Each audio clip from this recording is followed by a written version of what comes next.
So how you doing? I'm doing great, just doing what needs to be done. And What does that mean? I'm sorry, Dad. Why don't we just have lunch and talk? We can do that, right?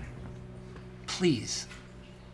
You think that you have this under control. I understand why I do things. It doesn't make me any different. You're just embarrassed because I was like, I was like this amazing thing, like your special creation or something, and you don't like who I am now. It was so realistic. I was trying to think in my head if there was a movie that you could share with people that they could watch kind of in anticipation of seeing this movie on its release. I don't know if there is one, because I don't know that I've ever seen addiction portrayed like this. Was that an impression that you got when you were first familiar with the project? I think that's why we were both attracted to it in the first place, that it felt like, and the memoirs felt this way as well, very honest and unflinching and self-aware. I think in reading Beautiful Boy specifically, I got the sense that he was really bearing his soul and allowing. I ultimately saw it as a real generosity, because he's sharing this story for the benefit of anyone else who has been involved with this world and had to deal with these things. So I felt it was very raw and very honest and complicated. It doesn't fall into the cliches that I think you could easily fall into, and that's why I was drawn to it. Was there something from the rehearsal process that kind of changed over time as you guys started filming, that was based more on the emotions coming out of your work together? I think that was the impression from the get-go, and this isn't a biopic, and certainly like Nick and Steve has told me, David as well, like they were incredibly generous, and they're generous in spirit and license for us to be able to primarily get what a father and son's relationship would look like. When I tried it, I felt better than I ever had, so I just kept on doing it. I thought with this movie, more than a lot of others that I've seen, I just felt that it was so realistic that I was watching real life unfold on screen.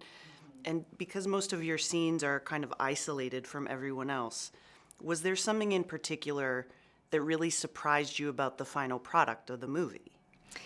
Well, I love the way Felix plays with time and therefore memory, and so how scenes intercut, or images of them as a young boy, and then, there he is off to college, because that, being a parent, that's the one thing you say all the time, it just goes so fast, how they get so big, and then seeing that unfold in the 2 hours of this film, and you can't hold on to life as much in these moments as much as you really dearly want to.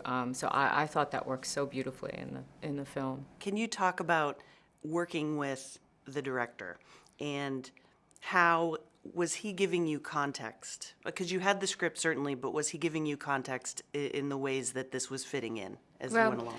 We obviously we had this well-written script, and we had these two incredible memoirs to draw from.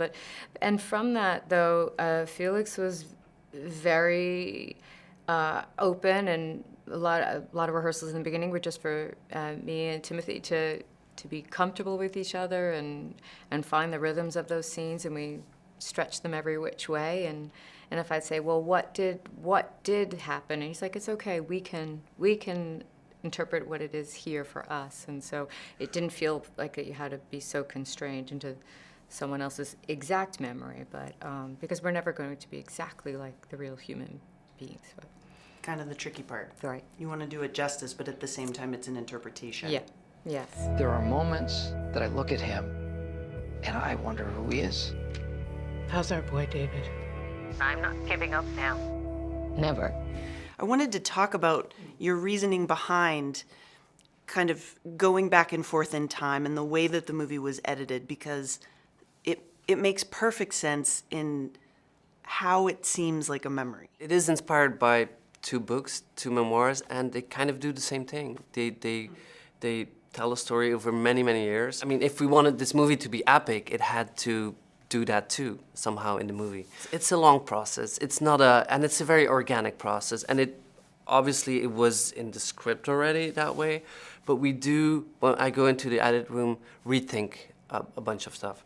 An emotional roller coaster where it's less cerebral. In writing, the reasoning to cut back and forth, which was included in the script, is cerebral, whereas once you're watching a movie, it just has to work emotional. What you have, you're gonna find it again. You're gonna get it back. Do you know how much I love you? I love you more than everything. Everything.